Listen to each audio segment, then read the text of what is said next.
Gas prices continue to tick down in Idaho and the nation. The latest report from Gas Buddy finds the average price for a gallon of regular unleaded is $4.37. That is down more than a penny from a week ago. The national average went down almost 4 cents to $4.06 a gallon. But Gas Buddy says this is the third week in a row that gas prices have fallen, but still they are extremely high. President Biden is taking action to try and bring them down. But some people say his latest move goes against a campaign promise. ABC's Justin Finch reports now from Washington. This year we're finally getting together again, and it's so special. The president welcoming families at the White House for the first Easter egg roll in 2 years due to the pandemic.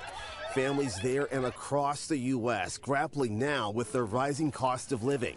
The latest Labor Department data showing prices for everyday goods and services are up 8.5% over just a year ago, an inflation rate not seen in 4 decades. In an effort to lower costs for ordinary Americans, the administration announced it will lease 144,000 acres of federal lands for oil and gas drilling, a move seemingly at odds with the administration's efforts to reduce greenhouse gases, but one they say they were forced to do by a federal court order. High oil and gas prices only one factor in rising inflation.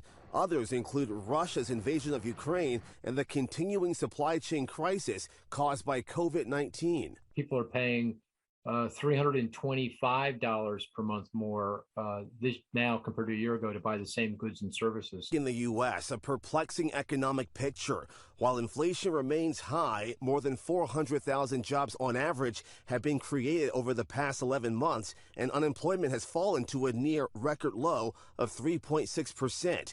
And there are increasing fears that efforts to tame inflation will inevitably lead to a recession.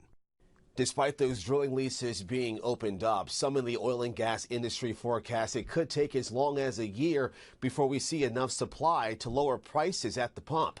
I'm Justin Finch, ABC News, Washington.